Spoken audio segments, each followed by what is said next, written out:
Hello and welcome to the Closer's Playbook, a podcast about selling your services as a freelancer. I'm Pete Beber, here with Tyler Poole. How you doing? Doing good, Tyler. Good to see you. Good to see you. So we haven't recorded in a little while, and today I thought we could talk. We've gone through. If you haven't listened to our past episodes, we've covered discovery, selling to different personas, Pricing, proposals, number of different topics here. One thing we haven't talked about. And Tyler, I'm not sure how often you run into this, so I'm curious to hear from you, but identifying, first of all, who the decision maker is and if you're actually working with them. So I don't know. Question for you. Your business might be different than others, but how often do you feel like the person you're talking to is the ultimate decision maker on a service that you're offering? I think it completely depends on how I get that client. If I'm sending out like a cold outreach, something like that, I may or may not find the decision maker on my email. Usually I'm using templates or whatever to track down different people in that. If I'm using some of the freelancer platforms or something like Upwork, I can generally tell where they are not Upwork, LinkedIn. You can generally tell where they are in the hiring process. Upwork, you almost always are dealing with the decision maker because they're the ones putting the job out there. But then I'll send a cold email to a company and I'll look at their website using an email scraping tool or something, and I'll get 20 email addresses back, and I kind of have to guess at or take an educated guess as to who's the decision maker. Yeah, that's interesting. I didn't even think of how you're reaching out. In a lot of times and I'm not a freelancer, right? But in the business that I'm in, I'm not sure who the decision maker is right away. And because oftentimes if somebody is going out and saying, hey, we need, if we think of search engine optimization, I'll just use it as an example because that's what you do. Hey, we need to increase traffic to the site. In my world, they might task someone with that. Right. So the decision maker might say, hey, Pete, we need to bring three search engine optimization companies into us. Here's what we want to do. We want to, here's our goal. That person goes out, says, hey, I'm interested in your services, and then kind of goes from there. But because they reached out, you don't know. The example you gave about doing an email scraping tool or something like that, you might not know. So one of the really disappointing things in sales is when you think that you're working with the decision maker and everything seems to be going well, and then you find out they have no authority. How often does this happen to you? All the time. All the time. Okay. Yeah. How do you like to go about? Do you start weeding this information out in your first call, in a follow up? Where do you start to dig for whether or not this is the decision maker? Yeah. So right from the start, in the initial discovery, I'm going to have a lot of questions for that individual that I'm working with. And they're going to be questions, right, geared towards what's the goal of this project? What are you trying to accomplish? What does this mean for the business? The more business-oriented questions that you can have for them about, how is this going to impact the business if we do that? The more that is a level up from somebody who has been tasked with searching for a service or a solution. That makes sense. Yeah. Okay. So I might ask questions like, what will this mean? We're talking about increasing traffic. What is driving you to try to increase traffic? Right. Anybody might have the answer to that. Right. Okay, perfect. So what is it costing you today to not have that traffic? Now that gets a little bit deeper, and that might take somebody, maybe they can answer that if they've just been tasked with it because maybe they've been okay, well, what does this mean? Oftentimes that's a little bit past their pay grade. Yeah. When you start to ask, is this something that, is important to your executive team? Well, I don't know. I am the executive. There you go. You're dealing with the decision maker. Well, and out of the gate, like, hey, I'm going to say too, like, let me tell you a little bit about myself and my role, and then I'd love to learn a little bit about you and your role, and then what you're looking for today. So kicking off that meeting, I guess, is kind of the first place. Here's what I do. Here's my general services. What's your role? Mm-hmm. What are you looking for? Kind of what are your expectations? So what if they? I have a rather large client, a Fortune 100 client actually, and I have zero idea who the decision makers are. I deal with my contact at the company, and I know that on occasion she's had to bring things up the food chain. Yeah, but I've never dealt with her decision makers. Right. Do you have that situation? Do you run into that from time to time? Yeah, I want to be the one in the room with the decision maker. Okay. Because so there's a few different things, right? There's somebody who's just going to be a looker. Mm-hmm. There's somebody who might turn from a looker to like a champion. Define those terms for our audience. So a looker might be, and I'm just like throwing that out there. That's not like maybe a common term, but somebody who's just being tasked with going out and looking for solutions, right? Okay. And they're gonna be given some parameters. This is whoever's posting the job. Could be posting, could be responding to, ads, like, hey, whatever. So like you might send something to the right person, but then they go, hey, check this out, because they don't want to waste their time researching the different solutions. That makes sense. So they might be sending it. So that would be somebody who's more tasked with like identifying initial providers. Okay. Or solutions. Yep. And then they're really tasked with bringing that up to the next level to go, okay, here's what I laid out. And what did you call the next level? I thought you called it a champion. I'm just making. I don't think that's a champion. A champion could be that person who's initially looking, who's going like, "Hey, I think this really makes sense." But the champion that you want is going to be a higher level. They might not have a decision. They might not have decision making power, but they have some level of influence. Okay. And they've gone, "Hey, I've done the due diligence on a bunch of different folks in SEO. You're my guy. Okay. We want to be the one that this champion is like." Hey, you're it. We're ride or die. And in this, so the champion is the decision maker. Not necessarily. Okay. Not often. It's not so they're almost a middle between the looker. They can be. And then you've got I'm just like I'm making champion. Like the looker. I just kind of made up. But champion's a common term. It's somebody who's going to champion you within the account, within the organization, who's going to say, look, and they often have some level of influence. So maybe they've identified some other projects in the past or providers, or they've done some things that have been impactful for the company. Okay. So they have some clout. Maybe they've been there for a long time. People trust them. You want to identify. That's who you want to be tied to. Yeah, right. That makes sense. But you want to make the champion feel confident that if they bring you in front of their boss, in front of the decision maker, that you're not going to make them look bad. That makes sense. And the next best thing is that you make them look really good. Right. So if you think about it, I've got a certain number of people that I've looked at. I'm probably narrowing it down to 2 or 3.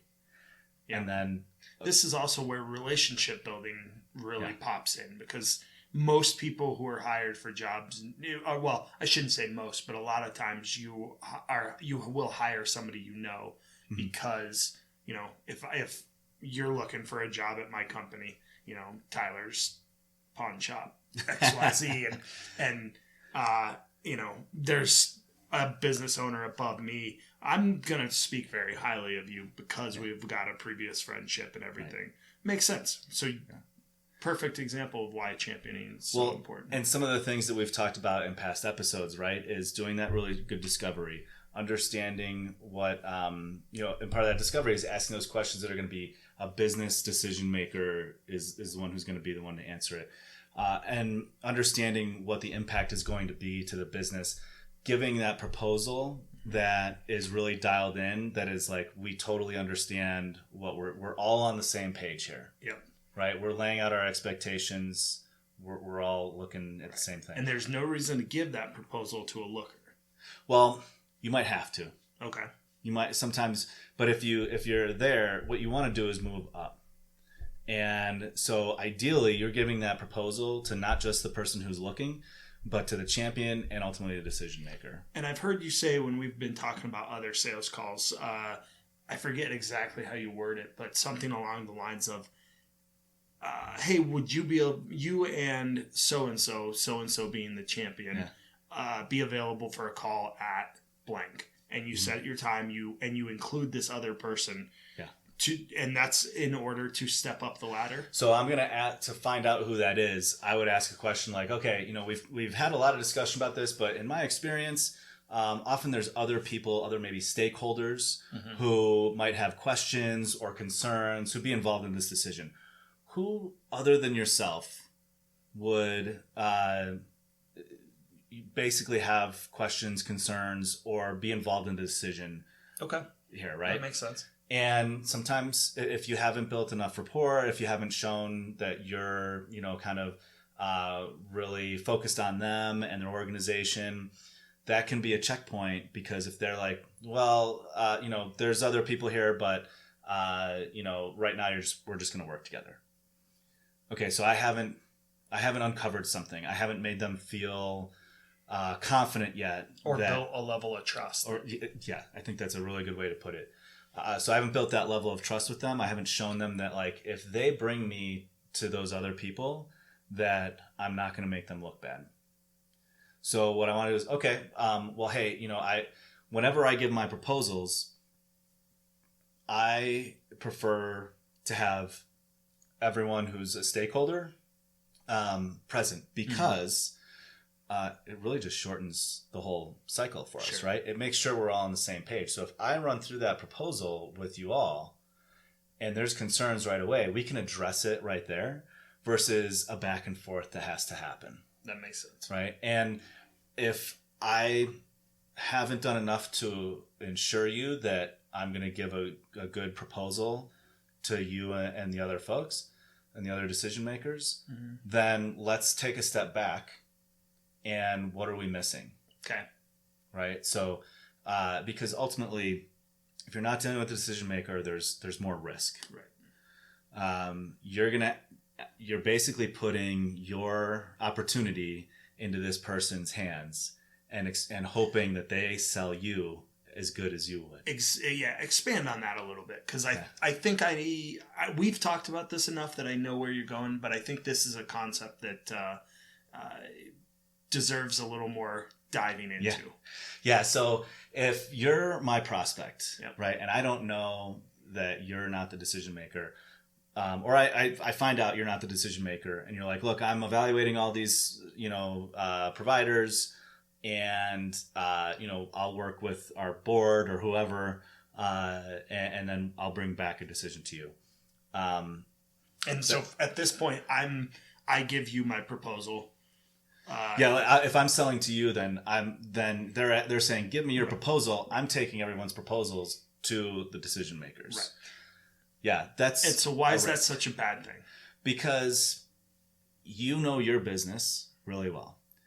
They're looking at multiple providers. You haven't seen likely those other proposals. You don't know if you're missing something in there that they're maybe missing. They could be missing something.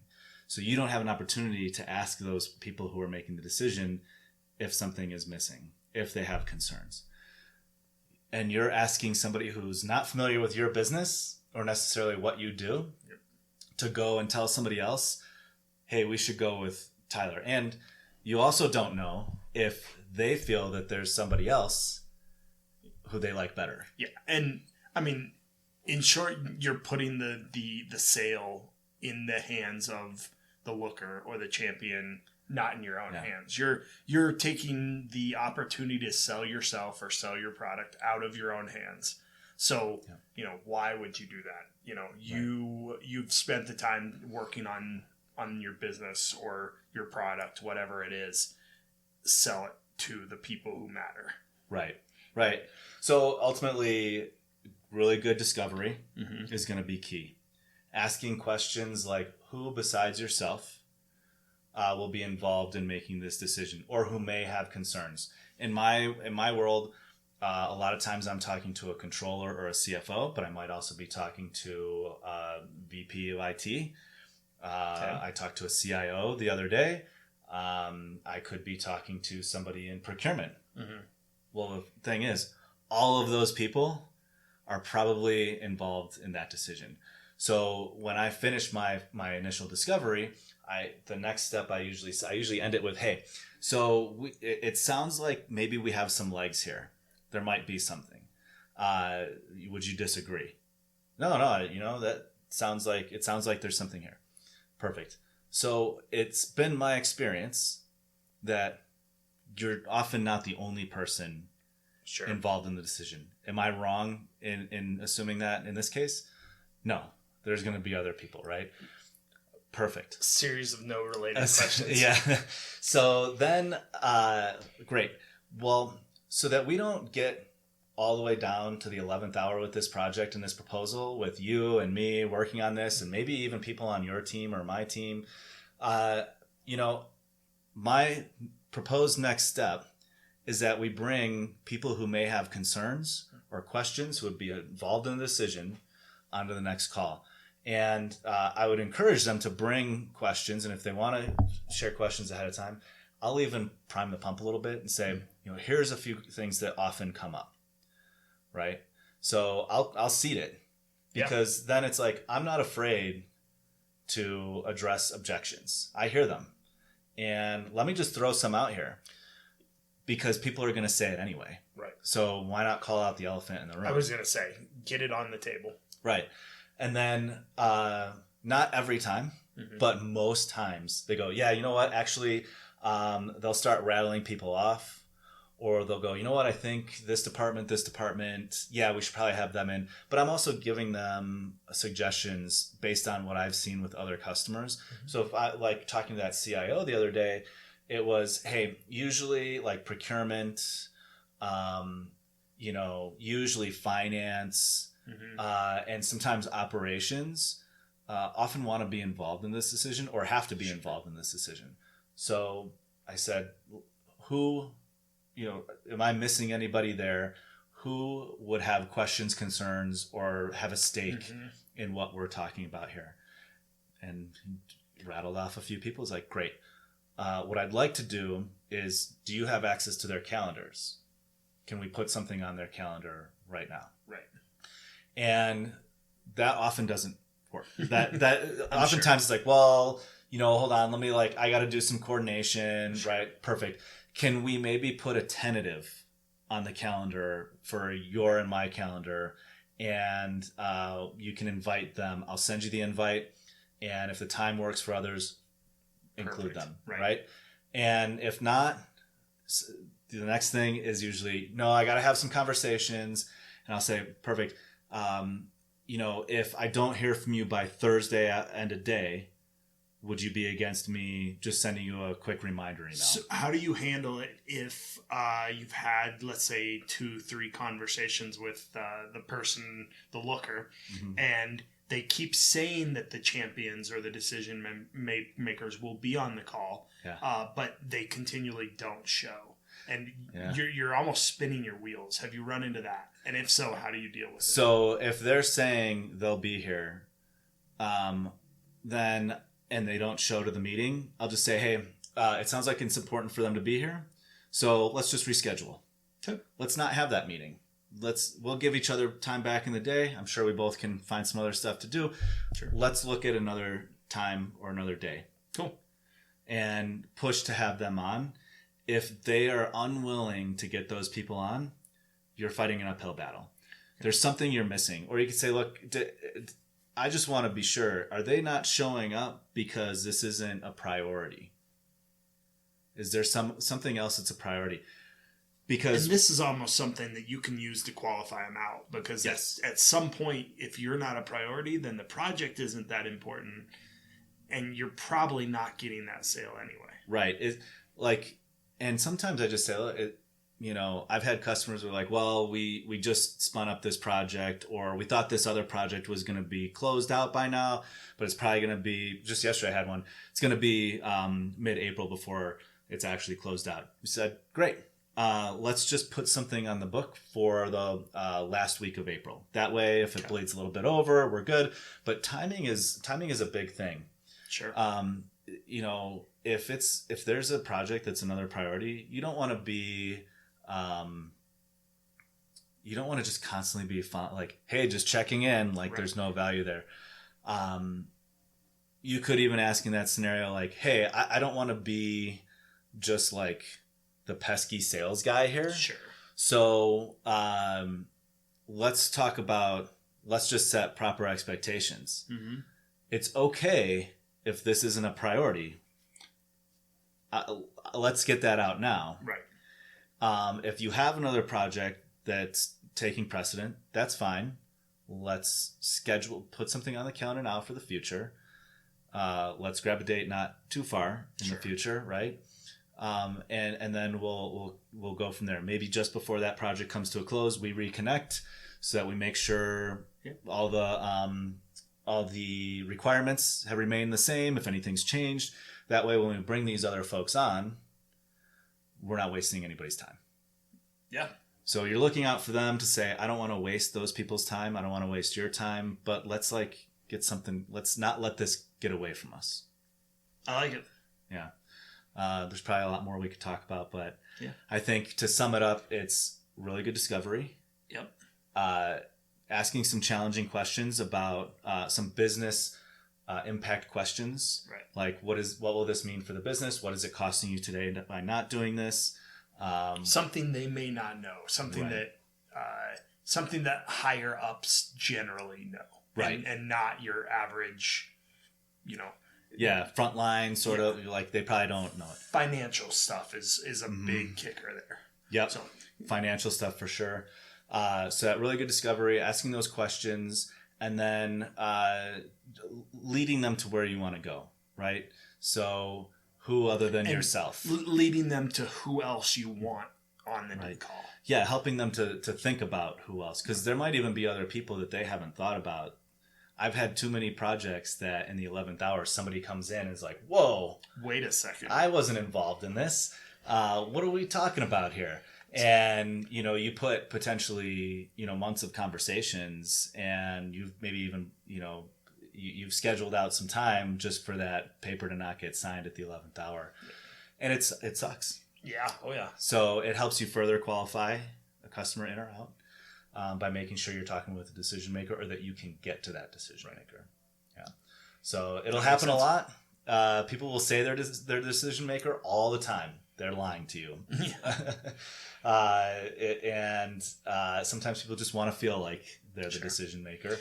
And something that we haven't mentioned here, but I think is worth noting, is that the chances you're talking to a decision maker depend greatly on the size of the company.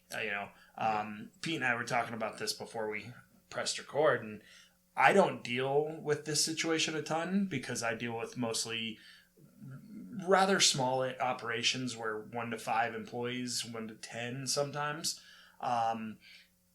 Whereas Pete deals with much bigger companies, and he deals with it a lot. There are layers and layers of people that he's dealing with.